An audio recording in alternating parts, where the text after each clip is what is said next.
Olá, boa noite. Hoje é quarta-feira, 9 de abril. O TH Mais Notícias está no ar. O trabalho informal, aquele sem carteira assinada e sem registro, está crescendo no país. No ano passado, a taxa de informalidade passou dos 31%. É no contato com o povo todos os dias que o Maicon ganha a vida. Mas quem olha não imagina que dentro desta caixa de ferramentas existem essas delícias de doces. Eu trabalho com uma caixa com 4 brigadeiros, ou 2 brigadeiros e 2 beijinhos.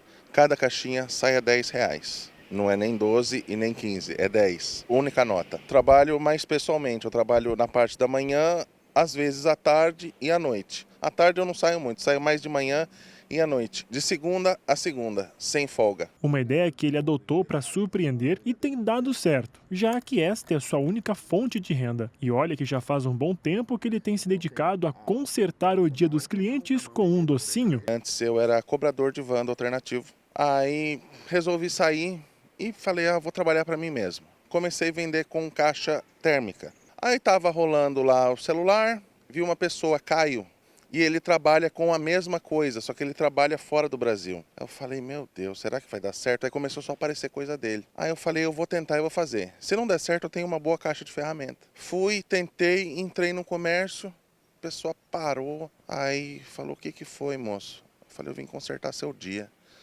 Aí ela começou a rir e chorar ao mesmo tempo. Ela falou, meu Deus, isso é muito lindo o seu trabalho. Aí eu fui indo e graças a Deus está dando resultado, mais do que a outra caixa térmica que eu trabalhava. Mesmo com o crescimento nas vendas, o Maicon ainda não formalizou o negócio. O plano é fazer isso em breve. Após a pandemia da Covid-19, muitos trabalhadores migraram de trabalhos formais para informais e os números cresceram. Segundo dados do IBGE, em 2024, a taxa de desemprego foi a menor desde 2012. Mas a taxa da informalidade atingiu níveis recordes neste mesmo período, chegando a 31,77% da população. Um fato que talvez incentivou ainda mais o aumento do empreendedorismo no Brasil, essa informalidade, né, vamos dizer assim, foi a pandemia. Porque muitas pessoas, talvez por uma questão de criar uma fonte de renda extra, foram lá, começaram a vender bolo, fazer serviços que, de certa forma, não tem registro, né? Não é um funcionário registrado, é informal, e aquilo se tornou depois a renda principal daquela família. E aí chega um momento que ele começa a pensar assim, poxa, e agora? Como é que eu faço para poder regularizar isso? Aí eu entendo que é abrir um CNPJ e passar a ter direitos da parte de previdenciária, entre outras coisas. Então, eu entendo que o Brasil sempre foi um país muito empreendedor, mas também a pandemia incentivou muito o aumento do empreendedorismo. Hoje, a forma mais acessível de formalização para pequenos empreendedores no Brasil é através do MEI, o Microempreendedor Individual. A taxa mensal é de R$ 81,90. É bem simples o processo. Basicamente, ele vai constituir a gente chama de MEI, né, um microempreendedor individual, onde ele vai ter um CNPJ, onde esse CNPJ vai permitir ele ter acesso à parte previdenciária, que eu acho que é um ponto importante. Por exemplo, vamos supor, a pessoa hoje está fazendo um trabalho de forma informal, não tem registro, não tem nada, e ela vai lá e se machuca. Então, eu entendo que ela vai ter um problema, ela vai perder toda a fonte de renda dela. Mas se ela hoje está regularizada, ela tem um CNPJ, por exemplo, no MEI, ela pode ter direito aos benefícios do INSS, igual, por exemplo, um funcionário registrado dentro de uma empresa. Então, assim, o trâmite é bem simples, né? Um CNPJ, por exemplo, pode sair em 24 horas. É algo muito rápido. Ela vai precisar de documentação, tem todo um processo para ser feito. A gente recomenda sempre estar buscando um profissional, né, para poder apoiar, mas é um processo bem rápido, assim, não costuma ser tão trabalhoso assim, não. Para tentar evitar essa informalidade, a Prefeitura de Taubaté está facilitando a vida dos pequenos empreendedores que não possuem o CNPJ. O secretário de Desenvolvimento, Inovação e Turismo explica melhor. A mudança se deve, por uma desburocratização dos processos da prefeitura. Até então, os processos eles demoravam meses daí para determinadas atividades e a gente está eliminando esses entraves. Uma das questões é o processo de inscrição municipal. Então, além de abrir o CNPJ, em todos os portais, ele ainda tinha que, após isso, protocolar na prefeitura a inscrição municipal para depois executar as suas atividades. O que nós fizemos? À luz da Lei de Liberdade Econômica, a gente decretou que nós passamos a adotar o CNPJ como inscrição municipal. Então, o simples fato de abrir a empresa já automaticamente inscreve ela no município, não necessitando de uma nova tarefa. Isso foi uma das atividades, né? Outras mais foram adequações de normativas internas, regulamentos internos, para que nós possamos seguir à risca a Lei de Liberdade Econômica e o projeto Facilita SP do governo do Estado de São Paulo. Então, a empresa, ao abrir a inscrição através do portal Facilita São Paulo, ela automaticamente ela é incluída nos bancos de dados da prefeitura. Então, a gente está rumando a essa automação para poder reduzir o tempo de abertura de empresas. O que a gente quer é que uma empresa, né, um CNPJ, seja aberto em minutos em Taubaté. Vamos para o nosso primeiro intervalo e daqui a pouco nós vamos falar do impacto do tarifaço dos Estados Unidos aqui para a região. Nós voltamos daqui a pouco.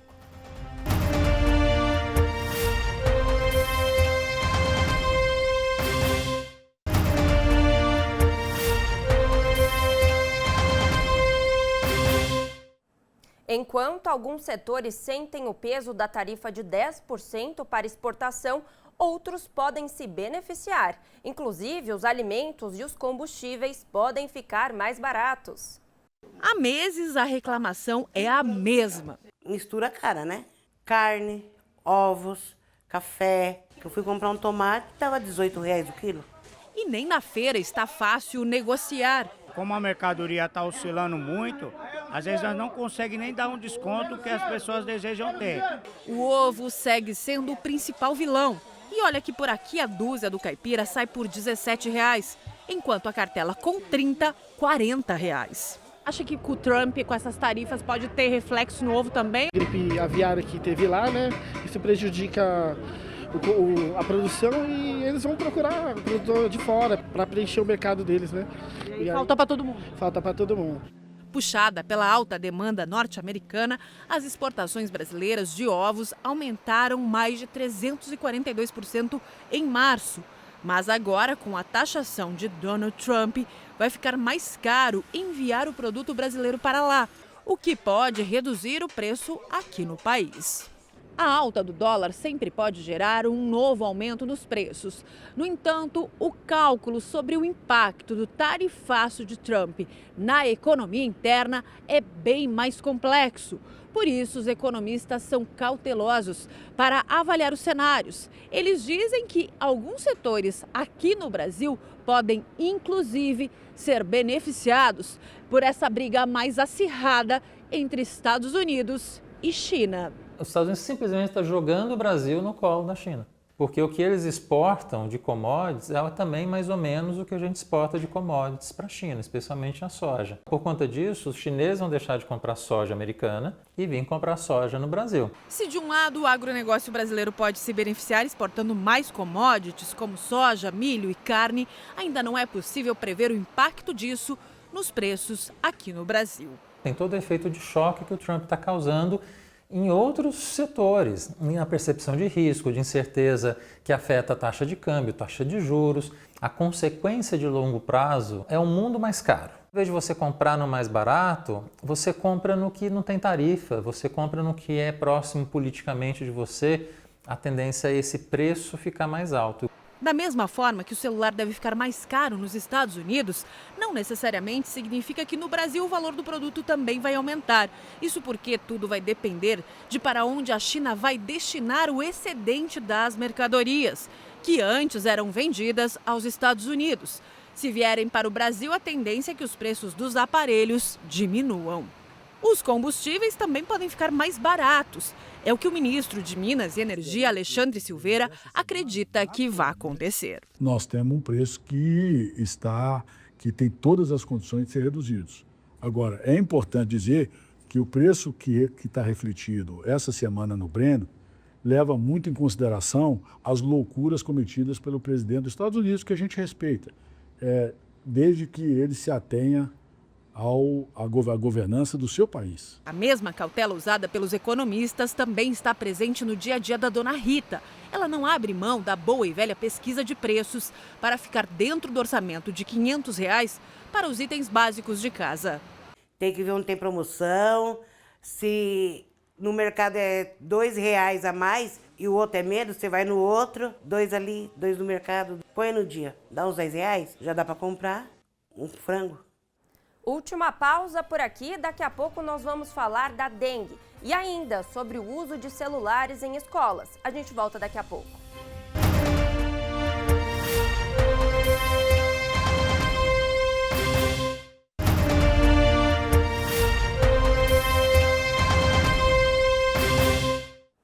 São Sebastião decretou estado de emergência de saúde pública por epidemia de dengue. Esta notícia está no nosso site, o thmais.com.br/vale.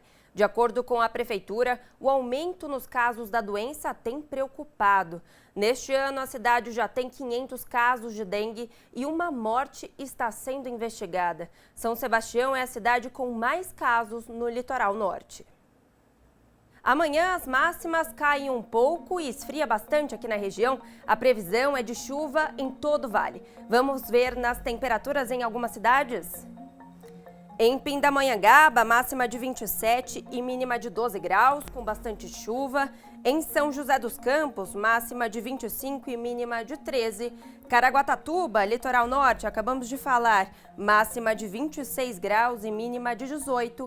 E Campos do Jordão, na Serra da Mantiqueira, máxima de 20 e mínima de 11 graus. Faz um pouquinho mais de frio por lá. Neste ano, os alunos estão tendo que se adaptar à vida sem celular em sala de aula. Passado alguns meses, será que os professores e os alunos já sentiram esses benefícios? A Maria Luísa está no 3º ano do ensino médio e, para ela, entrar na sala de aula sem o celular, no começo foi estranho. A lei que proíbe o uso de aparelhos eletrônicos nas escolas foi aprovada no final de 2024 pelo Congresso Nacional e sancionada pelo presidente Lula em janeiro deste ano. Quando a gente chegou foi um baque, porque a gente já entregou o celular bem no começo, então a gente ficou meio que à deriva, a gente não sabia o que fazer. Aí durante as aulas, a gente voltou de férias, queria conversar, fomos pegar um celular, não tinha como mostrar. Durante a aula a gente quer confirmar uma conta, a gente quer fazer uma pesquisa relacionada à palavra, também não tinha. Na hora do intervalo que a gente assistia aquela série, fazer alguma coisa também não tinha. Segundo o diretor da escola, por incrível que pareça, a adaptação tem sido tranquila. Essa transição ela foi muito pacífica e muito tranquila. Eu acho que a adesão por parte dos alunos e por parte dos pais foi uma adesão 100% completa, né? Eles são muito conscientes de que esse aparelho ele traz malefícios quando ele é usado de maneira incorreta, né? Então, assim, foi muito bem aceito dentro de uma instituição escolar. Nesta escola, por exemplo, existe uma rotina a ser seguida por todos os alunos. Ao chegar, eles já entregam os celulares ao monitor. Uma senha é entregue para cada aluno.